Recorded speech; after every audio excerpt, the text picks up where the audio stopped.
देखो सुनो, ये आपकी फसल जब बोते हो तो कई प्रकार की बीमारियां होती हैं जो हवा जनित होती हैं। मैंने बताया कि भूमि जनित बीमारियों को कंट्रोल करने के लिए तो हमने आपको जीवामृत बता दिया। अब आपकी फसल में कुछ कीड़े लगते हैं जो पत्ती काटते हैं, पत्ती का रस चूसते हैं, आप विचलित हो जाते हो, परेशान हो जाते हो, दौड़े दौड़े बाजार में जाते हो और दवाई लाते हो। थोड़ा और उधर चलो, दौड़े दौड़े जा करके बाजार से दवाई लाते हो, ठीक है ना। हमने बोला कि बाजार में किसान को 1 रुपया भी ना ले जाना पड़े। मैं देश के किसानों को वो पद्धति बताता हूं कि आपके आमदनी का जो भी हिस्सा है, 1 लाख 2 लाख 50,000 जो माल बेचा है, अब उसमें से चवन्नी बाजार नहीं जानी चाहिए, तो आप फायदे में हैं। और चवन्नी बाजार न जाए उसके लिए हमें अपने दिमाग का इस्तेमाल करना है। जैसे ये निमौली नीम की पत्तियां डालना है, इसमें निमौली भी लगी हैं।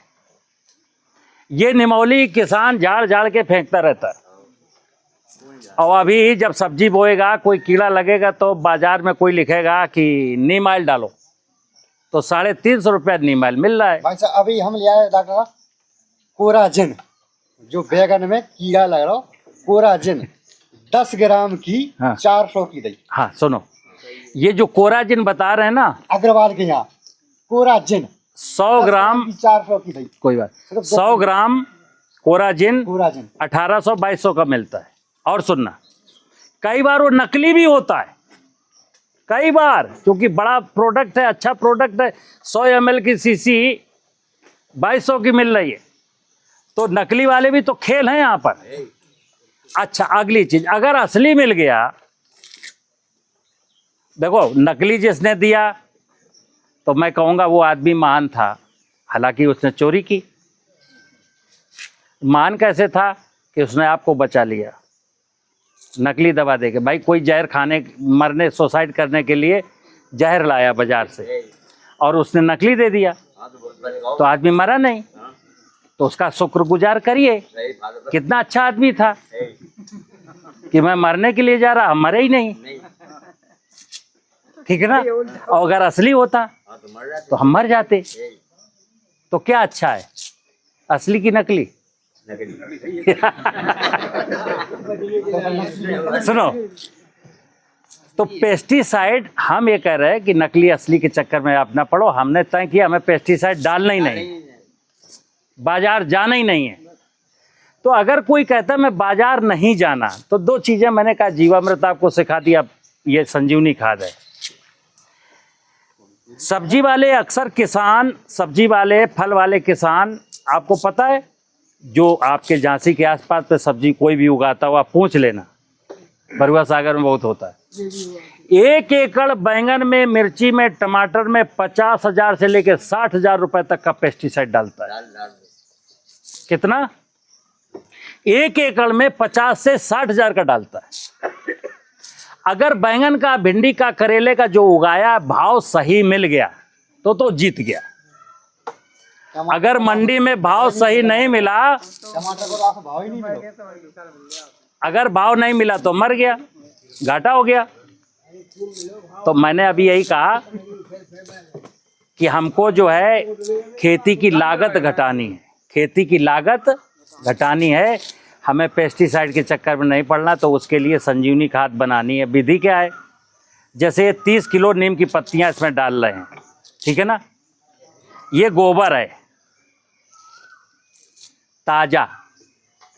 अब फिर उस चक्कर में मत पड़ना, गाय और भैंस और देसी गाय। गोबर माने चाहे भैंस का हो, चाहे देसी गाय का हो, चाहे विदेशी गाय का हो, चाहे भैंसा का हो, ताजा गोबर डालना इसमें 30 किलो। 30 किलो नीम की पत्ती, 30 किलो गोबर, और ये 3 किलो, कितना हो गया? 30 और 30 60 और 3 63 लीटर पानी धूप में रखना है। तो जब हम धूप में रखते हैं तो इसमें फर्मेंटेशन होता है गुड़ के माध्यम से, फिर इसमें कुछ रसायन बनते हैं। अगर गर्मियों की धूप है तो 7 दिन में मैच्योर हो जाता है, अगर ठंड की धूप है तो 15 दिन लगता है। समझना बात को। तो 7 दिन गर्मियों में लगेंगे, ठंड में 15 दिन लगेंगे, ये बन जाएगा। अब ये कितना है? 125 लीटर लगभग। अब हमको इसको छान करके 3 बार में स्प्रे करना है। यानी ये जो 125 लीटर प्रोडक्ट बन गया संजीवनी खाद, इसको हम 3 बार 1 एकड़ फसल में डालेंगे। तो क्या करेंगे? इसको छानना है, स्प्रे करना है ना। अगर इस वाले को, जिसमें 30 किलो नीम की पत्ती, 30 किलो गोबर है और 60 लीटर पानी, अगर इसको छानना चाहोगे तो छनेगा नहीं है, बड़ा मुश्किल है। मार्किन के कपड़े से छनेगा ही नहीं है। ऐसे ऐसे हिलाते रहेंगे और फिर बाद में लगेगा यार बेवकूफ़ी में फंसा दिया सचान साहब ने, तो इसको ड्रम को भी फैला देंगे, 4 गाली हमको दे देंगे और कहानी खत्म, है ना, कि साले ने चुतिया बना दिया। तो इसको छान के स्प्रे करना। तो क्या करना है? ये 200 लीटर का ड्रम है और इसमें मैंने संजीवनी खाद बनाई। अब जब मुझे भिंडी में, मिर्चा में, टमाटर में, किसी भी फसल में मान लो स्प्रे करना है, तो यहाँ हमने एक 200 लीटर का ड्रम और रखा है। इसमें क्या करेंगे? 160 लीटर पानी भर देंगे। अब इससे मैं 40 लीटर निकालूंगा लिक्विड हिला करके और इसमें डाल दूंगा, डंडे से हिला दूंगा। 12 घंटे रुक जाइए, इसके 90% सॉलिड पार्टिकल नीचे बैठ जाएंगे। अब धीरे धीरे मग्गे से निकालिए, इसको छान लीजिए। अब छन जाएगा ना, क्योंकि अब 90% नीचे बैठ गया। अब इसको छान लेंगे और छानने के बाद स्प्रे कर देंगे मशीन से। अगर कोई चिकनी पत्ती की फसल है, प्याज है, अरबी है, लहसुन है, जिसकी पत्ती आपको लगे कि चिकनी है, तो उसमें क्या करेंगे? एक जो टंकी भरी है ना, उसमें हर टंकी में 50 ग्राम गुड़ घोल लेंगे या आधा चम्मच निरमा डाल लेंगे, ताकि वो मटेरियल जो पत्ती पर स्प्रे किया जा रहा पत्ती पर चपक जाए, टंग जाए। अब ये क्या काम करेगा? ये इसके 3 काम है। नंबर 1, वायु जनित बीमारी अगर कोई आ रही है, हवा जनित, वो नहीं आने पाएगी। दूसरा, जो पत्ती को काटने वाले, पत्ती का रस चूसने वाले कीड़े आएंगे, वो नहीं आएंगे। क्यों नहीं आएंगे? क्योंकि जैसे हम लोग जब दाल सब्जी खाते हैं, एक पंगत लगी, बारात आई है और 100 किलो सब्जी रखी है, अगर 1 बूंद मिट्टी का तेल कोई डाल दे तो सब्जी पूरी। ऐसे ही यहाँ पर है, इसका जो कड़ुआपन है नीम का, उसने पत्ती का टेस्ट खराब कर दिया, तो इंसेक्ट नहीं खाएगा। लेकिन कौन सा कीड़ा कंट्रोल होगा? पत्ती काटने वाला, पत्ती का रस चूसने वाला। ये ध्यान रखना। आपको फल मक्खी, shoot borer, root borer, white grub, इससे कंट्रोल हो जाए तो नहीं होगा। हवा जनित बीमारियां नियंत्रित रहेंगी और पत्ती खाने वाले, रस चूसने वाले कीड़े कंट्रोल रहेंगे। तीसरा काम क्या करता है? ये ग्रोथ नियामक है, ग्रोथ प्रमोटर है। तो ये फ्लावरिंग में मदद करेगा, फ्रूटिंग में मदद करेगा, फ्रूट सेटिंग में मदद करेगा और उसकी कीपिंग क्वालिटी को बढ़ाएगा, सब्जी की, फल की। ठीक है ना? हमने क्या किया यार, 30 किलो गोबर, 30 किलो नीम की पत्ती, 1 एकड़ खेत। अब सब्जी का किसान जो 50,000 रुपए का पेस्टिसाइड डाल रहा था, उसको ये 2 यूनिट बनानी है, 6 बार स्प्रे करना, क्रॉप स्मूथली निकल गई, हमारे 50,000 रुपए बच गए। दूसरा, 50,000 रुपए भी बच गए और वो जो प्रोडक्ट जिसने खाया उसकी जान बच गई। नहीं तो अभी क्या हो रहा है, हमने तो 1.5 लाख का बेच लिया भिंडी, लेकिन जिसने खाया, किसी को दिखाई नहीं दे रहा है, किसी को चक्कर आ रहा है, किसी को मिर्गी हो गया, किसी को कैंसर हो गया, किसी को कुछ हो गया। क्योंकि हम लोग जब जहर खाएंगे तो क्या होगा यार? आज जानते हो देश में हम लोग कितना जहर खा रहे हैं, आप कल्पना करो। देश में 6 लाख करोड़ से ज्यादा मूल्य का पेस्टिसाइड बिकता है। कागज में तो 2.5 लाख करोड़ है, लेकिन हकीकत यह है कि जैसे दारू की बात करें, दारू से देश को 8 लाख करोड़ की आमदनी है। लेकिन ये वो दारू है जो नंबर 1 पे है। नंबर 2 से इतनी ही दारू नंबर 2 से बिकती है। तो नंबर 2 का किस्सा चल रहा आजकल, क्या करोगे? तो मैं एक ही चीज कहता हूं कि हमको, किसान को, चूंकि आप समझना, आपको अपनी जमीन बचानी है, आपको बायोडाइवर्सिटी बचानी है, आपको अपने प्राण बचाने हैं, आपको अपनी लागत बचानी है। जब हम पेस्टिसाइड डालते हैं, कोई भी पेस्टिसाइड, खरपतवार मारने के लिए, तो खरपतवार जब मारते हैं आपने किसी फसल में, जरा बीडीसाइड डालना, तो क्या देखते हैं कि 10 दिन तक लगभग वो हमारी क्रॉप भी रुक गई। 10 दिन में कितना नुकसान हो गया? दूसरा, खरपतवार धरती माता ने खरपतवार क्यों उगाए, जरा कल्पना करना। ये तो आपने बोए नहीं, क्यों उगाए हैं? तो धरती हम सब की माँ है, हमारी भी माँ है, चींटी की भी माँ है, पक्षी की भी माँ है, गिलहरी की भी माँ है। तो धरती माता सबके पालने के लिए कुछ ना कुछ इंतजाम करती है। हम तो अपने लिए फसल बोते हैं यार, गिलहरी के लिए आप फसल बोते हो क्या? खरगोश के लिए बोते हो क्या?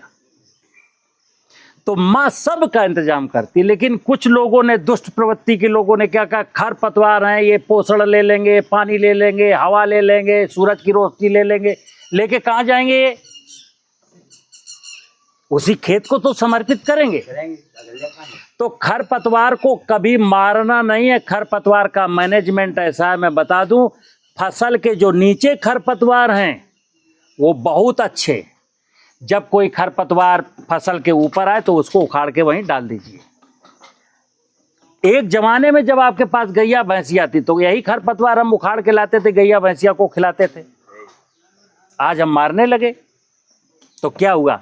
हमने खरपतवार को मारा, हमने कीड़ को मारा, हमने रोगों को मारा, हमने दीमक को मारा, तो मरा क्या? सुनना, ना तो मैं फसलों की कोई बीमारी खत्म कर पाया, ना फसलों का कोई कीड़ा खत्म कर पाया। उल्टा क्या किया? जिनको हम नहीं मारना चाह रहे थे, जैसे केंचुआ को तो आप नहीं मारना चाह रहे थे, आप मारना किसको चाह रहे थे? दीमक को। दीमक आज भी है, केंचुआ मर गया। आप मार रहे थे माहू को, माहू आज भी आती है, मधुमक्खी मर गई।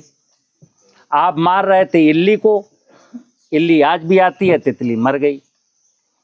तो हमने जिनको जिनको मारने का प्रयास किया उनमें से कोई में नहीं मरा, और जो मित्र थे वो मर गए। दूसरा, हमारी लागत बढ़ गई। तीसरा, वो जहर मेरे पेट में गया तो मैं भी बीमार हो गया, वो जहर मेरे पशु में गया, वो भी बीमार हो गया। जितना हम लोग पेस्टिसाइड डालते हैं ना, उससे ज्यादा हम लोग दवाएं खाते हैं अंग्रेजी। देखिए आप, धंधा क्या चल रहा है देश में, इसको आप किसान देश का नहीं समझेगा तो कौन समझेगा? धंधा ये चल रहा है कि मेरा पेस्टिसाइड ले जाओ, फिर बीमार हो जाना, फिर डॉक्टर को दे आना। तो भैया, आप कमाते हो, पैदा करते हो, दुनिया को खिलाते हो, तो आप हेल्दी भोजन खाइए, हेल्दी भोजन खिलाइए। वेद में लिखा है कि किसान को क्या सोचना चाहिए? सर्वे भवन्तु सुखिनः, सर्वे सन्तु निरामया। हे ईश्वर, हे धरती माँ, मैं ये चाहता हूँ कि धरती में रहने वाला प्रत्येक जीव सुखी एवं निरोगी बना रहे।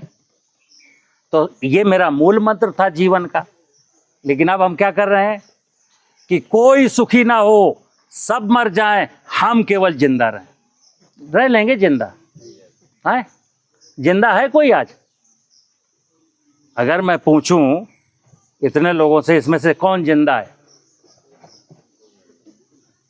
यहां कोई जिंदा नहीं है। मैं फिर बता दूं, आप एक रोबोट की तरह हो। जिस आदमी ने किसी के दुख में रोना ना आए, जिस आदमी को किसी की खुशी में हंसना ना आए, वो कैसे जिंदा हो सकता है? और आज हम तब हंसते हैं जब कोई सड़क में केले के चिक्कल में पैर पड़ जाने के कारण स्लिप होके गिर जाता। जब कोई बाइक से स्लिप होके गिर जाता तो हम हंसते हैं ठहाका लगा के। और सुनना, जब किसी की नौकरी लग जाती पड़ोसी की तो हम दुखी हो जाते हैं, फिर हम खाना नहीं खाते कि साले की नौकरी काहे लग गई। तो हम जिंदा अगर होते ना तो किसी के दुख में दुखी होते, किसी की खुशी में खुश होते। लेकिन हमारा पैटर्न बदल गया। मैं मनुष्य कहाँ रहा, मैं तो हैवान हो गया, राक्षसी प्रवृत्ति का। तो मैंने अंदर बताया, खेती धर्म है, खेती कर्म है, खेती भगवान की सच्ची पूजा है। अगर इसको समझ के साथ करेंगे कि हमें कोई भी फर्टिलाइजर, कोई भी पेस्टिसाइड नहीं डालना, तो ये आपकी समझ है, अब आप धार्मिक हो गए। और अगर हम लोग कीड़ा बीमारी को, गिलहरी को, चूहे को, सांप को, बिच्छी को यूं ही मारते चले गए तो हम अधार्मिक हो गए, हम कुकर्मी हो गए। तो कर्मों का फल मीठा होता है, वेद में लिखा है कर्मों का फल। तो कुकर्मों का फल कैसा होगा, कड़वा। तो आज जितने भी लोग, किसी हंसते हुए आदमी को देखते हो, सामान्य परिस्थितियों में कोई हंसता हुआ आदमी दिखाई देता आपको? नहीं। तो मैंने बताया जीवामृत बनाएंगे, वो खेत का भोजन है, जमीन को समृद्ध करेगा।